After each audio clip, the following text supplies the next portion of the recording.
ओम नारायण नारायण नारायण नारायण। सब मित्र को राम राम।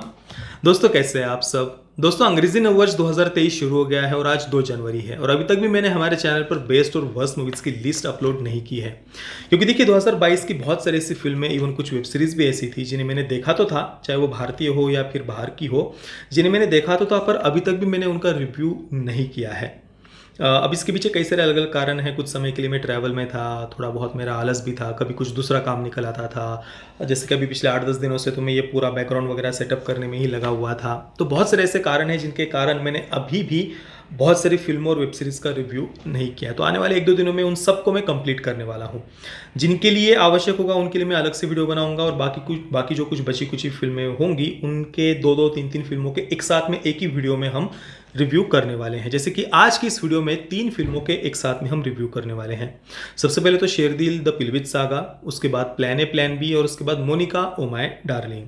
सबसे पहले हम शुरुआत करते हैं शेरदिल द पिलवित सागा से। इसके राइटर और डायरेक्टर है श्रीजीत मुखर्जी, जिनकी बहुत सारी फिल्मों का हमने रिव्यू किया हुआ है। उनकी कई सारी बंगाली फिल्मों के भी रिव्यू आपको हमारे चैनल पर मिल जाएंगे, जैसे कि 22 श्रवण, हेमलोक सोसाइटी, मिशावर रहस्य, विंचिदा, गुमनामी, इन 5 उनकी बंगाली फिल्मों के रिव्यू हमने किए हुए हैं। उसके बाद पिछले वर्ष शबाश मिठू जो बायोपिक आई थी उसके भी डायरेक्टर श्रीजीत मुखर्जी ही थे और उनकी शेरदिल द पिलवित सागा का पिछले वर्ष की फिल्म, उसका रिव्यू करना हमसे रह गया था।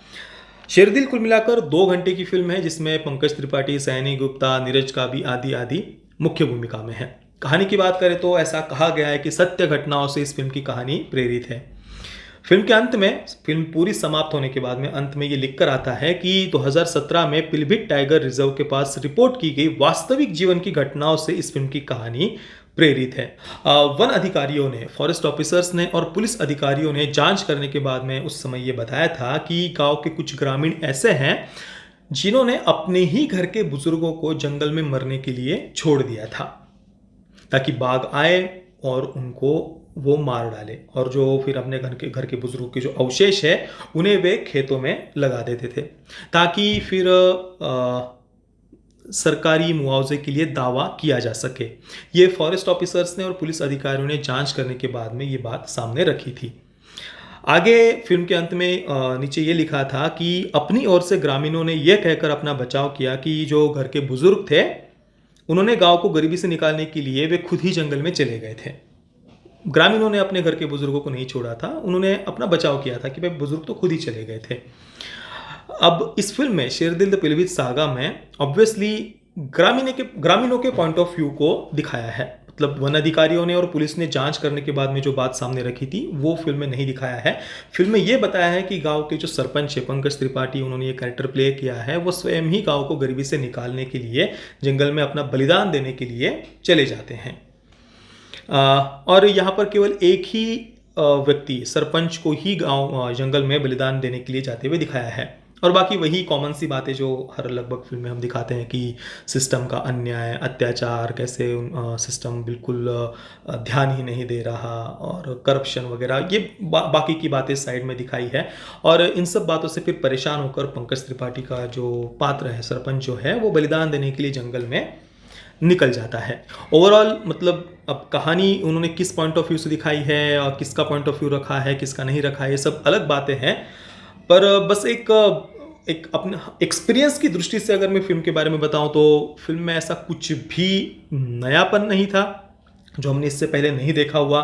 बहुत सारी बातें वही सिस्टम का अन्याय, अत्याचार, भ्रष्टाचार वगैरह, और उसके बाद में फिर बलिदान देने के लिए गांव का पात्र जा रहा है। तो फिल्म में कुछ भी ऐसा नयापन नहीं था। Film making point of view से भी हमें कुछ अलग ऐसा एक्सपीरियंस ये फिल्म नहीं दे पाती है।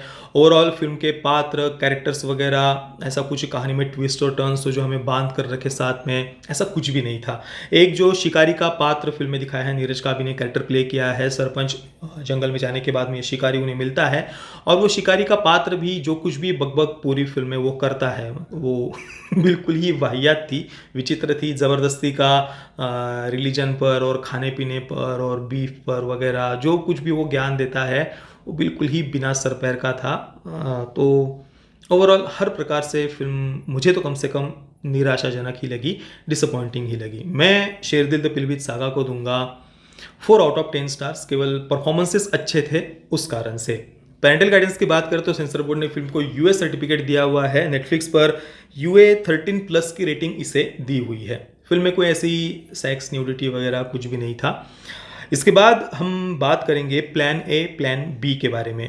प्लान ए प्लान बी को 30 सितंबर 2022 को नेटफ्लिक्स पर रिलीज किया गया था। इसके डायरेक्टर है शशांक घोष, जो इससे पहले खूबसूरत, विरेदी वेडिंग जैसी बड़ी ही विचित्र और वाहियात सी फिल्मों को डायरेक्ट कर चुके हैं।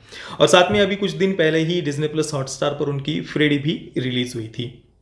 प्लान ए प्लान बी में रितेश देशमुख, तमन्ना भाटिया, पूनम धिल्लोन आदि मुख्य भूमिका में है। ये फिल्म कुल मिलाकर 1 घंटे और 46 मिनट की है और यही इस फिल्म की एकमात्र अच्छी बात है कि इसकी लेंथ कम है। हालांकि ये 1 घंटे और 46 मिनट भी कंप्लीट करना बिल्कुल ही असंभव सा हो जाता है।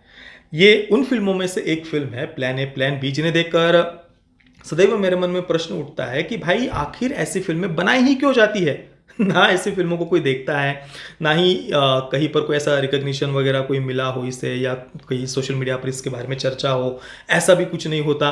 कहानी में कुछ नयापन हो, ऐसा भी नहीं है। वही घिसी पिटी सी बातें बार बार क्यों रिपीट की जाती है। और प्लान ए प्लान बी बिल्कुल उसी टाइप की एक फिल्म है। कहानी की बात करें तो देखिए, कई बार इस प्रकार की कहानी आपने देखी होगी जो दो बिल्कुल ही एक दूसरे से विपरीत मानसिकता वाले, एग्जैक्टली अपोजिट ऐसी मानसिकता के दो लोग किसी कारणवश उन्हें एक साथ में रहना पड़ता है, पहचान होती है और फिर वो दोनों एक दूसरे को पसंद करने लग जाते हैं। यहाँ पर इस फिल्म में एक जो विवाह कराने वाले होते हैं, क्या उन्हें मैच मेकर वगैरह कहा जाता है, तो ऐसी कंपनी के एक ओनर है जो अपने नए ऑफिस में शिफ्ट होती है। तमन्ना भाटी ने कैरेक्टर प्ले किया है और ये जो ऑफिस है वो एक शेयरिंग स्पेस वगैरह जिसे कहते हैं, 2 लोग एक साथ में इस ऑफिस को यूज कर रहे हैं। दूसरा व्यक्ति है वो एक डिवोर्सी लॉयर है, तलाक वगैरह कराने वाला लॉयर है, जो कैरेक्टर रितेश देशमुख ने प्ले किया है। अब इसके बाद आगे क्या होगा ये तो कोई बच्चा भी बता देगा जिसने 2-4 बॉलीवुड की फिल्में देखी हुई है। वही घिसी पिटी सी बातें। अब रितेश देशमुख का जो कैरेक्टर है उसे लाइफ पार्टनर का, विवाह का वगैरह महत्व पता चलेगा। हालांकि उसकी पहले से ही एक शादी हो चुकी है, पर उस शादी से वो बहुत ज़्यादा परेशान है। वही यही सब बातें, और दोनों ये एक दूसरे से बिल्कुल अपोजिट ऐसे लोग साथ में आने के बाद में दोनों ही एक दूसरे के प्रति अट्रैक्ट होते हैं बाद में। तो एक लाइन में अगर इस फिल्म का वर्णन करना हो तो लाइफ पार्टनर का, शादी का महत्व क्या होता है, इस पर एलिट्स का पॉइंट ऑफ व्यू अगर आपको जानना है तो आप प्लान ए प्लान भी देख सकते हैं। कोई सामान्य भारतीय इस फिल्म की कहानी के साथ में रिलेट कर पाएगा ऐसा मुझे तो कम से कम नहीं लगता। मैं प्लान ए प्लान बी को दूंगा 2 out of 10 stars. Parental guidance की बात करें तो फिल्म में कुछ रोमांटिक सीन्स है जिनमें डायरेक्ट न्यूडिटी तो नहीं है, पर किसिंग वगैरह फिल्म में उन्होंने दिखाई है। फिल्म को UA16+ की रेटिंग नेटफ्लिक्स पर दी हुई है। अब बात करते हैं इस वीडियो के आखिरी फिल्म के बारे में, जिसका नाम है मोनिका ओ माय डार्लिंग, जिसके डायरेक्टर है वासन बाला। फिल्म में मुख्य भूमिका में है राजकुमार राव, हुमा कुरैशी, राधिका आप्टे, सिकंदर खैर आदि। फिल्म कुल मिलाकर 2 घंटे और 10 मिनट की है। मोनिका ओ माय डार्लिंग को मैं 2022 की सबसे इंटरेस्टिंग फिल्मों में से एक कहूँगा। ये एक क्राइम कॉमेडी फिल्म है और अपने जॉनरा को पूरी तरीके से फिल्म न्याय देती है। जो कुछ फिल्में ह्यूमर से भरे हुए कुछ सीन से वो हमें हंसाते भी है, और उनमें कुछ भी ऐसा रिपीटेड नहीं लगा मुझे कि भाई ये तो हमने कई बार पहले देखा हुआ है, वही बातें रिपीट की जा रही है, ऐसा कहीं पर भी मुझे फिल्म देखते समय नहीं लगा। फिल्म पूरी तरीके से बिल्कुल फ्रेश लगी और ह्यूमर से भरे हुए सीन्स तो थे ही, पर साथ में ही कहानी में बहुत सारे ट्विस्ट और टर्न्स थे। कुछ बातें भले ही हम गेस कर लेते हैं, पर बहुत सारी ऐसी बातें हैं जो हमें अंत तक, आखिर तक हमें अपने साथ में बांध कर रखती है। परफॉर्मेंसेस फिल्म में सभी के बढ़िया थे। स्टोरी इस फिल्म का सबसे स्ट्रॉन्ग पॉइंट है, और जो प्रेजेंटेशन था, स्टोरी को प्रेजेंट करने का जो तरीका था डायरेक्टर वासन बाला, उसमें एक नयापन था। तो डायरेक्शन भी इस फिल्म का हमें प्रभावित करता है, उसमें कुछ नयापन हमें फिल्म में देखने को मिलता है। तो अगर आपको क्राइम कॉमेडी या कुछ मिस्ट्री सस्पेंस थ्रिलर टाइप फिल्में अगर आपको देखना पसंद है तो बिल्कुल एक बार आप इस फिल्म को देख सकते हैं। हालांकि एक बात इस फिल्म में हमें निराश करती है और वो है राधिका आप्टे। मतलब बहुत ही ज़्यादा ओवर एक्टिंग, एक सेकंड के लिए भी देखा नहीं जा रहा था उनकी एक्टिंग को, पर फिर भी ज़बरदस्ती देखना पड़ा मुझे। तो राधिका आप्टे की कास्टिंग पूरी तरीके से मैं गलत कहूँगा। इतनी ओवर एक्टिंग 2022 में शायद ही मैंने कहीं पर देखी हो।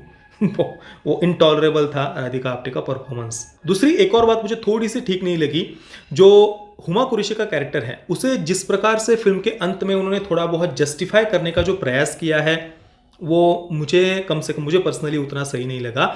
एक सीन में देखिए हुमा कुरैशी का पात्र राजकुमार राव से ये कहता है कि बस दुनिया से अपना जीएसटी, एक्साइज, सर्विस टैक्स इकट्ठा कर रही हूँ। मुझे लगता है कि मैं उसकी हकदार हूँ, पर हाँ, तुम्हें मुझसे एग्री करने की, मुझसे सहमत होने की आवश्यकता नहीं है। मतलब यहाँ पर वो पहले कह तो देती है कि भाई मैं दुनिया से जो मतलब अलग अलग पुरुषों के साथ में उसका जो संबंध होता है, और उसके बाद में वो उनसे पैसे भी मांगती है। हालांकि वो कहती है कि मैं ब्लैकमेल नहीं कर रही हूँ, बस वो पैसे मांगती है क्योंकि वो दुनिया से अपना सर्विस टैक्स, एक्साइज, जीएसटी वगैरह वसूल कर रही है। और उसे वो जस्टिफाई भी करती है और आगे ये भी कह देती है जैसे कि वो बहुत ओपन माइंडेड है कि भाई तुम्हें मुझसे एग्री करने की आवश्यकता नहीं है, ये मेरा अपना पॉइंट ऑफ व्यू है, मैं लोगों से जीएसटी, सर्विस टैक्स, एक्साइज वगैरह वसूल कर रही हूँ। तो ये कहकर वो अपने आप को फिर उसे उस कैरेक्टर को ओपन माइंडेड भी दिखा दिया है कि वो किसी को फोर्स नहीं कर रही कि वो उससे एग्री करे। और उसके अगले ही लाइन में राजकुमार राव का कैरेक्टर उससे ये कहता भी है कि भाई नहीं नहीं, तुम बिल्कुल सही हो।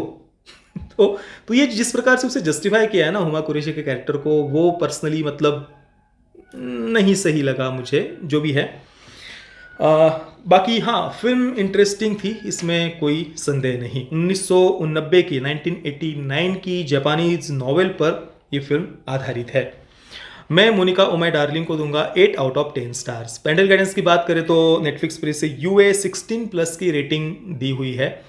बाकी फिल्म में थोड़ा बहुत सेक्सुअल कंटेंट भी है, किसिंग वगैरह के सेक्स सीन वगैरह भी है, जिनमें न्यूडिटी तो नहीं थी, पर फिर भी परिवार के साथ तो मैं इस फिल्म को सजेस्ट नहीं करूँगा।